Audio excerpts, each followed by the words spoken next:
Myself Akhilesh Sharma. I am going to start class 11th lesson 1, The Portrait of a Lady. The Portrait of a Lady is a very remarkable prose verse of the writer Khushwant Singh. I will start Hindi summary of the lesson. इस अध्याय के लेखक खुशवंत सिंह अपनी दादी के चित्र का वर्णन करते हैं और बताते हैं कि उनके और दादी के बीच किस प्रकार का संबंध था। खुशवंत सिंह कहानी के प्रारंभ में बताते हैं कि एक समय में उनकी दादी माँ अत्यंत युवा और सुंदर थीं और उनके दादी माँ के हस्बैंड भी हुआ करते थे, यानी कि दादाजी जो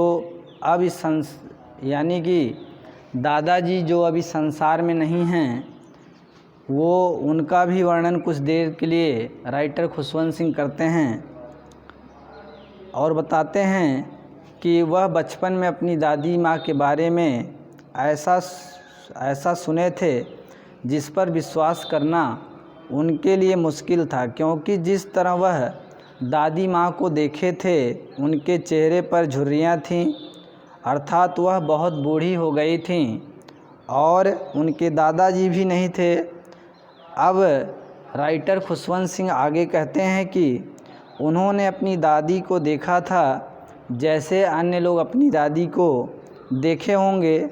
दादी बहुत बूढ़ी हो गई थीं और उनके चेहरे पर झुर्रियाँ आ गई थीं। लेखक पिछले 20 वर्षों से अपने दादी को इसी रूप में देखता है और यही कारण था कि लेखक को विश्वास नहीं हो रहा था कि उनकी दादी माँ कभी युवा और सुंदर रही होंगी। अब लेखक अपने दादाजी के बारे में लिखते हैं और कहते हैं कि उनके ड्राइंग रूम में लकड़ी के एक फ्रेम पर उनके दादाजी के चित्र टंगे हुए थे। इस तस्वीर में दादाजी का ड्रेस अत्यंत ढीला था और वह पगड़ी पहने हुए थे और दादाजी का सफ़ेद दाढ़ी उनके सीने तक थे, अर्थात दादाजी की दाढ़ी बहुत बड़ी हुई थी और उनके ऐसे तस्वीर को देख ऐसा साफ स्पष्ट हो रहा था कि उनके दादाजी कम से कम 100 साल के अवश्य होंगे और दादाजी को देखा जाए तो उन्हें देख ऐसा बिल्कुल नहीं लगता था कि उनके बच्चे और पत्नी होंगे, क्योंकि दादाजी को देखकर केवल ऐसा लगता था कि उनके केवल पोता पोती ही होंगे, क्योंकि वे बहुत बूढ़े थे। अब फिर से लेखक अपने दादी के बारे में कहते हैं कि मुझे विश्वास नहीं होता कि मेरी दादी कभी सुंदर और युवा थी। लेखक पीछे बताया कि 20 वर्षों से वह बिल्कुल विश्वास नहीं कर पा रहा था कि उसकी दादी एक युवा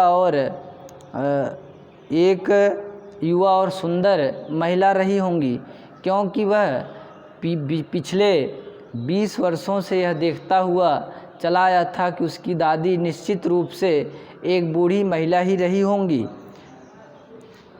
और राइटर यह जानता था कि 20 वर्षों से दादी को वह बूढ़ा ही देखा था, जिनके चेहरे पर बहुत ज़्यादा झुर्रियाँ आ गई थीं।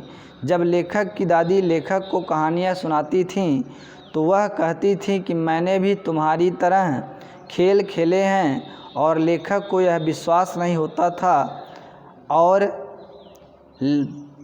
राइटर खुशवंत सिंह को ऐसा लगता था कि जैसे कोई महात्मा हम लोगों को कहानियाँ एक नैतिक उपदेश देने के लिए सुना रहा हो, और ऐसी कहानियों पर विश्वास करना मुश्किल हो जाता है। इसी तरह दादी भी नैतिक उपदेश वाली कहानियाँ राइटर खुशवंत सिंह को सुनाती थीं और कहानियों के बारे में तमाम तर्क प्रस्तुत करती थीं, लेकिन राइटर को ऐसा लगता था कि इन कहानियों में कोई तर्क नहीं है और जिस पर विश्वास करना उसके लिए बहुत मुश्किल हो जाता था। राइटर बता रहा है कि दादी उसी तरह कहानियाँ सुनाती थीं जैसे एक महात्मा नैतिक उपदेश वाली कहानियाँ सुनाते हैं।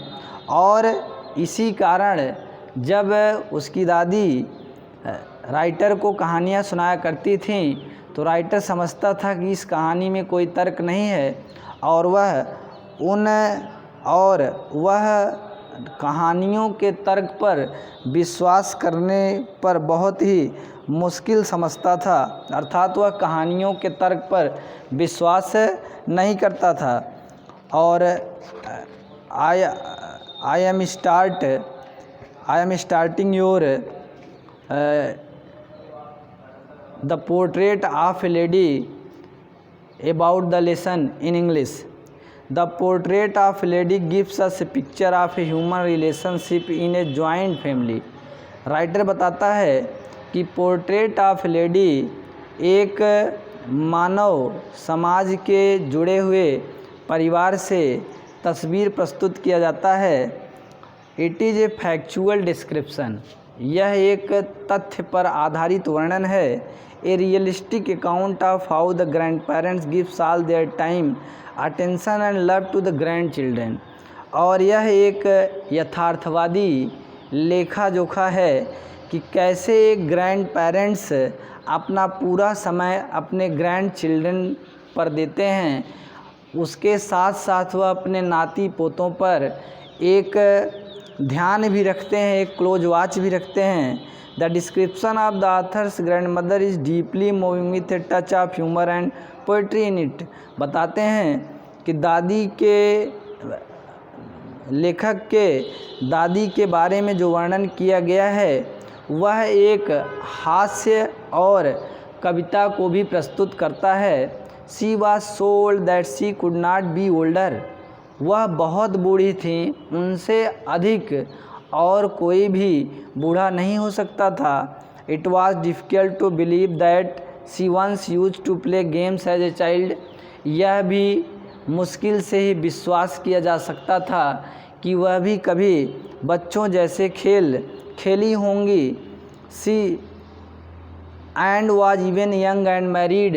और मुश्किल से यह भी विश्वास किया जा सकता था कि वह भी कभी युवा रही होंगी और विवाह की होंगी।